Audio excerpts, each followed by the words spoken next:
और अपना अफसाना पेश करें। मुख्तसर सा अफसाना 2-3 अफसाने पेश किए जाएंगे और मैं डॉक्टर मुख्तार अहमद फरदीन से गुजारिश करता हूँ बेटा इस पर तशरीफ। जिसको अपने अपना कर तो अपनाने से अपना लिया था, फिर क्यों नाजिश अपने नाजिश न रहे। एक भाई को अपना कर न सिर्फ किसी और के साथ ज़िंदगी बसर करें, बल्कि ज़िंदगी की वो सब खुशियाँ औरों के साथ बांटकर ज़िंदगी की तल्ख़ हकीकत को अपना कर दूसरों को सहारा देकर औरों की ज़िंदगी में जीवन करने के काम भी रखेंगे न रहेगी। फिर ये बेसहारा आंसा को सहारा तो आज नहीं मिला, आज तक नहीं मिला, न किसी के सहारा दिया, न कोई सहारा बने। आंसा तो फिर किसी के सहारे रहेगी, किसके सहारे नहीं गुजारेगी। ये तो आंसा का वजूद है वाहिद, लेकिन बेजान जिस्म निढाल बदन, लड़खड़ाते कदम, आंसुओं से तरबतर चेहरा, एक दिन नहीं गुजरता जिस दिन आंसू में बह गई है। एक आंसा कोई दुख नहीं रंजीदा बना दिया है खुदा ने, तो फिर कोई और इस तरह रहते न होते। आंसा ही क्यों इतना चश्मतर होकर जिंदगी गुजार रही हैं, क्यों आज आंसा की यह हालत हो गई है।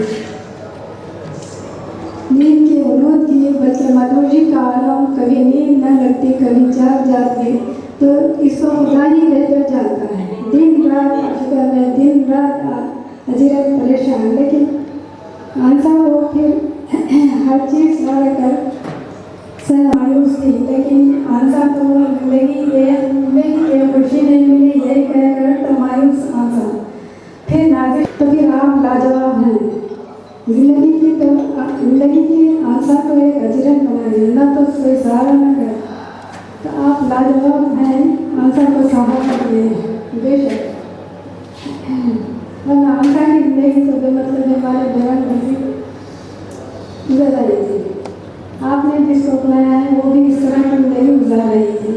फिर कोई बेरासी और फिर एक आंसा ही क्यों ना हो, अकेली तन्हा है खुदा ताला से बेशक। फिर यहाँ काफिरों मुनाफिकों मुशरिकों से हटकर मुसलमान है, फिर एक कलमा को तोड़ते हुए जिंदगी यूँ ही गुजर जा रही है। लेकिन आप तो लाजवाब है जो किसी को सहारा देकर आंसा को अपना कर भी और आंसा का साथ देकर भी, लेकिन आप तो लाजवाब हैं। लेकिन आंसा का दिल तोड़कर आंसा को क्यों इस तरह आपने बेसहारा रखा है। बल्कि आंसा ने तो ज़माने अरसे पहले ही से रिश्ता होता कर चुकी, फिर अपने साथ कैसा रिश्ता ताल्लुक़ है, फिर एक और के भी पड़ी रहती है।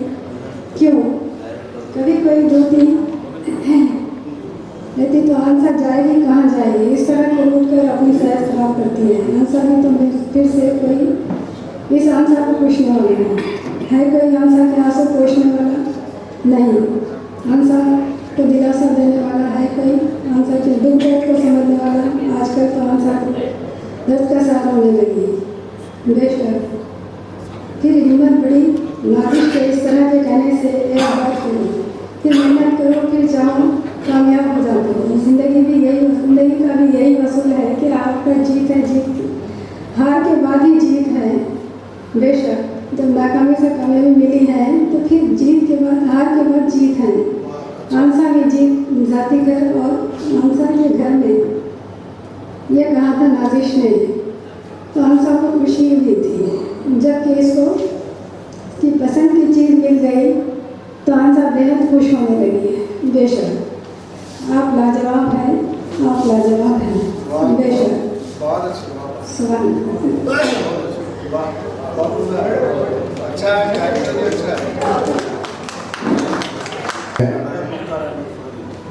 मशकूर ममनून हूँ कि अनीसा इरशाद साहबा तशरीफ लाई और अपने खूबसूरत अफसाने आप लाजवाब हैं से नवाजा। उनसे गुजारिश है कि वो तशरीफ रखें, जाए नहीं, क्योंकि महफिल की रौनक एक एक जाने से महफिल की रौनक कम होती जाएगी। अब आइए, हमारे दरमियान बहुत से शायरान भी आ चुके हैं। मैं सविता सोनी साहिबा, उमा देवी साहिबा और कम्मू साहिबा का भी खैर मकदम करता हूँ। हमारे महफिल में तशरीफ आए रफ़िया रोशन साहब और पहले से तशरीफ फरमा, सोहेल अजीम, सिराज याकूबी और सलीम इल्हामी, अब्दुल अव्वल और हमारे बहुत ही मशहूर शायर हैदराबाद के जहांगीर ख्याल साहब जो सदारत फरमा रहे हैं, खलीश हैदराबाद सिराज याकूबी समेला समय जा चुके हैं और तजम्मुल गुर्रेज साहब भी हमारे दरमियान तशरीफ रखते हैं, मैं उनका भी खैर मौका करता हूँ। चलिए शाह नवाज हाशमी साहब और शकील हैदर साहब का भी खैर मौका किया जाता है, वो भी तशरीफ ला चुके हैं। तो दोस्तों, महफिल जमते जमते जमेगी महफिल, मिल जाएंगे जब दिल से ये दिल होते हुए। अब आइए मैं एक और अफसाना निगार मोहतरमा रफ़िया रोशन साहबा से जो अवार्ड याफ्ता हैं उर्दू अकेडमी के, तालियों की गूंज में इस्तेमाल कीजिए, ये अवार्ड याफ्ता हैं उर्दू अकेडमी में, हाल ही में इनको अवार्ड से नवाजा है और इन्हें तहनीक की पेश की गई इदारत सदर की जानिब से। मैं गुजारिश करता हूँ इस शर्त पर कि वो आखिर तक रहेंगी महफिल में और सुना के जाएंगी। अस्सलाम वालेकुम। जैसा कि आप जानते हैं, समाजी जहदकार हूँ और माई चॉइसेस फाउंडेशन में सीनियर काउंसलर की हैसियत से अपने खिदमात अंजाम दे रही हूँ और बहुत सारे ख़वातीन के मसाइल पर काम करती हूँ, तो मेरे अफसाने भी उन्हीं मसाइल के गिर्द होते हैं। तो आज भी बहुत ही संगीन जो मसला है ट्रैफिकिंग का, उसी पर मबनी ये अफसाना है जिसका उन्वान है कलियों की तिजारत। नीरजा गुंटूर के करीब एक छोटे से गांव में रहती है। वो 8वीं जमात में ज़ेरे तालीम थी कि उसकी माँ का इंतकाल हो गया। नीरजा पर गम का पहाड़ तो टूटा ही, साथ ही उसे तर्क तालीम भी करना पड़ा, क्योंकि अब घर की सारी जिम्मेदारी और छोटे भाई बहनों की निगहदाश्त भी उसे ही करनी थी। अम्मा जिंदा थी तो पता नहीं चलता कि घर कैसे चलता है, मगर अब जब एक घर नीरजा को चलाना था तो वो बौखला गई थी। कब क्या और कैसे करना है ये उसे समझ में नहीं आ रहा था। नीरजा के अप्पा ने जब महसूस किया कि नीरजा घर की जिम्मेदारियों को लेकर बहुत परेशान है और इंतहाई कोशिशों के बावजूद भी संभाल नहीं पा रही है, तो उसने फैसला किया कि वो जल्दी दूसरी शादी करेगा। नीरजा को जब इस बात का इल्म हुआ तो उसने भी चैन की सांस ली कि कम से कम नई अम्मा आएगी तो उसके घर की सारी जिम्मेदारियां वो खुद उठाएगी और नीरजा दोबारा स्कूल जा सकेगी, अपनी पढ़ाई पूरी कर पाएगी। नीरजा के अप्पा ने दूसरी शादी कर ली और एक औरत ने माँ के रूप में उनके घर में कदम रखा था, इस घर को और घर वालों को अपनाने के लिए। मगर बहुत जल्द नीरजा जान गई कि उसकी नई माँ सिर्फ उसके अप्पा की पत्नी बनकर इस घर में आई है, बच्चों की माँ नहीं। उनके लिए तो वो हमेशा सौतेली माँ ही रहेगी और सौतेला सलूक उसने बच्चों के साथ करना शुरू कर दिया था। नीरजा को उसने स्कूल जाने से इसलिए मना कर दिया था कि वो अगर स्कूल गई तो घर का काम कौन करेगा और भाई बहनों की देखभाल कौन करेगा। नीरजा की सौतेली माँ उसके तसव्वुर से बिल्कुल बरक्स निकली थी। वो हमेशा नीरजा और उसके भाई बहनों से बहुत जालिमाना सलूक करती, यानी गाली गलौज करती और मारती भी थी। बच्चे उसके जुल्म से आजिज आ गए थे, हालात पहले से बदतर हो गए थे, मगर करते भी क्या, बेबस थे, इसलिए सब कुछ सहे जा रहे थे। एक दिन नीरजा और उसकी छोटी बहन अपने मामा के घर गए। बदकिस्मती से वहां जाते ही नीरजा की छोटी बहन को बहुत तेज बुखार हो गया और दोनों चाहकर भी उस दिन वापस नहीं लौट सके। दूसरे दिन जब वो वापस आए तो उनकी सौतेली माँ ने उन दोनों को खूब पीटा, यहाँ तक कि वो लहू लहान हो गए। नीरजा अपनी सौतेली माँ की बदसलूकी और जुल्म व तशद्दुद से इतनी आजिज आ गई कि उसने अपना घर छोड़ दिया और मामा के घर चली गई और वहीं रहने लगी। एक वक्त गुजर गया, नीरजा मामा के पास सुकून से थी। एक दिन उसकी मामी अपनी सहेली से मिलने किसी दूसरे गांव जा रही थी, नीरजा भी उसके साथ हो गई। वो दोनों उनके सहेली के घर गए जो एक छोटी सी झोपड़ी में रहती थी। दोनों में खूब बातें होती रही। रात के खाने में जवारी की रोटी और माट की भाजी थी। खाना खाकर ये लोग सो गए। सुबह जब नीरजा नींद से जागी तो उसने अपने आप को बिल्कुल तन्हा पाया। न मामी थी न उसकी सहेली। आसपास के लोगों से पूछा तो उन्होंने भी लाइल्मी का इजहार किया। नीरजा परेशान हो गई और रोती हुई मामी की तलाश में निकल पड़ी। वो इस बात से अनजान थी कि एक शख्स मुसलसल उसका पीछा कर रहा है। कुछ देर बाद उस आदमी ने खुद आगे बढ़कर रामलू की हैसियत से अपना तारुफ नीरजा से करवाया। उसने कहा कि वो एक बार इसके गांव गया था और पूरे 2 माह वहां गुजारे थे, और इस बात को साबित करने के लिए उसने उसके गांव के कुछ लड़के और लड़कियों के नाम भी बताए। वो नीरजा को ये कहकर दिलासा देने लगा कि उसे घबराने या परेशान होने की बिल्कुल भी जरूरत नहीं, वो खुद भी उसे उसके घर पहुंचा सकता है।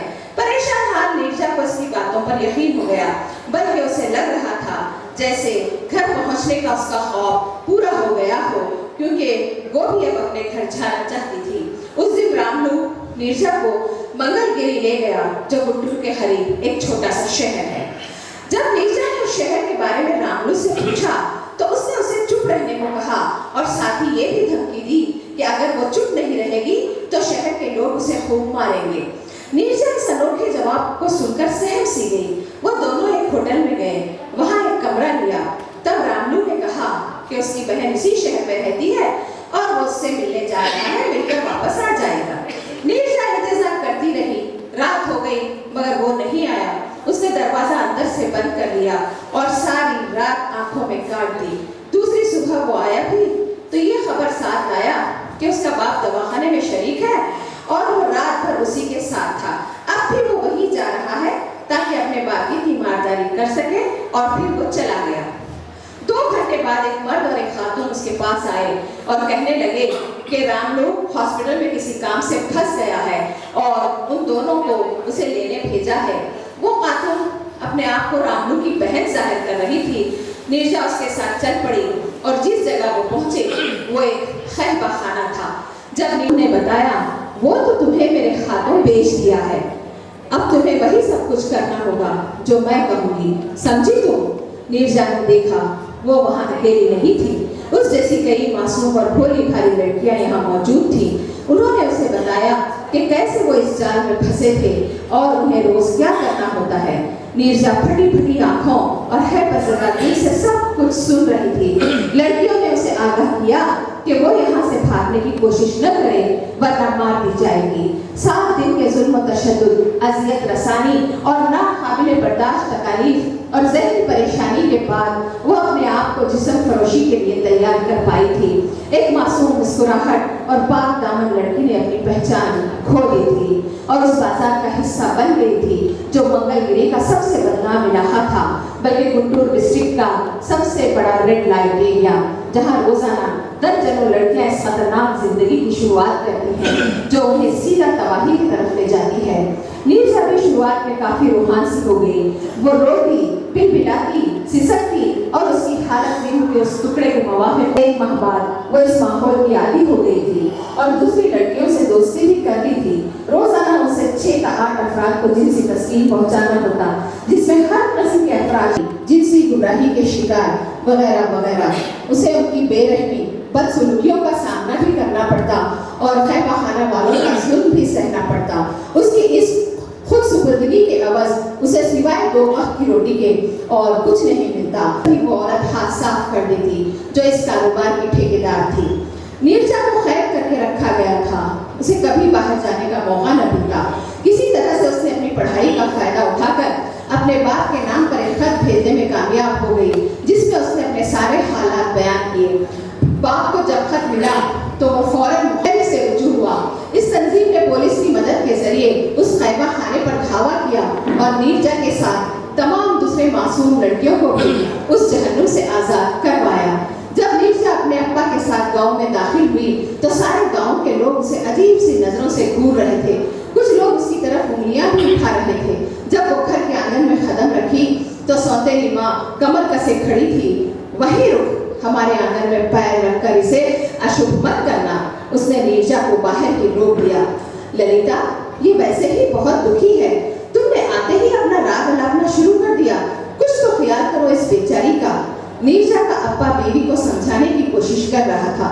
तुम बीच में मत बोलो तो ही अच्छा है। जो लड़की 6 महीने से पाक की नदी में नहा रही थी, इसे उठाकर अपने घर ले आए। पता नहीं कितनी बीमारियां भरी होंगी इसमें। मैं इस गंदगी को और बर्दाश्त नहीं कर सकती। कहते हुए उसने जोर कर दिया। नीरजा जब खैबा खाने से निकली तो सोची थी कि अपने गांव, अपने घर जाएगी, जहां वो आज़ादी की सांस लेगी और अपने सहेलियों के साथ लिंगोरचा खेलेगी, बेर की झाड़ियों से खूब बेर तोड़कर खाएगी। मगर गांव वालों और सौतेली माँ के सुलूक ने उसे बहुत ठेस पहुंचाई थी और वो सोचने लगी, जिस पाप के लिए मुझे जिम्मेदार ठहराया जा रहा है, इसमें मेरा क्या कसूर? मैंने जानबूझकर अपने आप को इस दर्द में नहीं डाला था। मेरे साथ तो कदम कदम पर इस्तेहसार होता रहा, घर से लेकर जिस्म की मंडी तक। फिर भी समाज मुझे ही कोई इल्जाम ठहराता है। ये कैसा दस्तूर है? दर्द भरे दिल से एक आह निकली, जीने की तमन्ना न रही, मरने को दिल चाहने लगा और उसने फैसला कर लिया था कि मुनासिब मौका मिलते ही वो अपनी जिंदगी को खत्म कर देगी। इसी दौरान नीरजा का अब्बा उसे वही हेल्प नामी तंजीम के पास ले आया, जहां उसे हाथों हाथ लिया गया, उसकी काउंसलिंग की गई, उसे भरपूर प्यार और चाहत दी गई। उसे ये एहसास दिलाया गया कि जिस जिंदगी को वो खत्म करना चाहती है, वही जिंदगी किसी के काम आ सकती है, वो बहुत अनमोल है, उसकी कदर करो। तुम जैसी न जाने कितनी लड़कियां आज ऐसे मसाइल से दो चार हैं, तुम उनके लिए मशाले राह बन सकती हो, उन्हें एक नई जिंदगी दे सकती हो।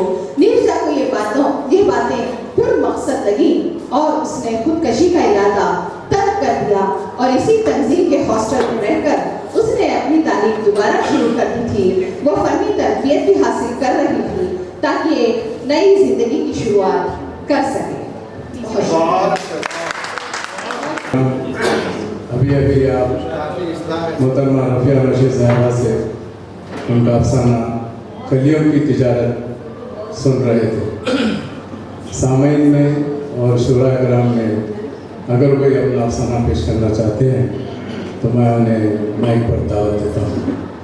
आप में से कोई और है जो अपने दिल की बात यहाँ कहना चाहते हैं? अगर नहीं है तो फिर मुझे आवाज़ देनी पड़ेगी मोहतरमा दुर्दाना मुस्कान साहिबा को कि वो आएँ और अपना अफसानचा पेश करें। आपके एक अफसानचा पेश करते हैं। बुजुर्ग घर से बाहर, घर से निकलकर अपनी बाइक पर जा रही थी। मौजनशाही मार्केट के सिग्नल से ज़रा आगे यानी कि तुरुक बाजार पर एक बुजुर्ग शख्स पैदल चलते चलते अचानक गिर पड़े। मैंने अपनी बाइक रोकी, उनको उठाया और मैंने और कुछ और लोगों ने मिलकर उन्हें सहारा दिया, एक जगह बिछाया। जब वो आराम से बैठ गए तब मैंने अपने पर्स से पानी का बॉटल निकाला और उनको पानी पिलाया। तब उन्होंने कहा कि मुझे चक्कर आ गया था क्योंकि आज 3 दिन से मैंने कुछ नहीं खाया है।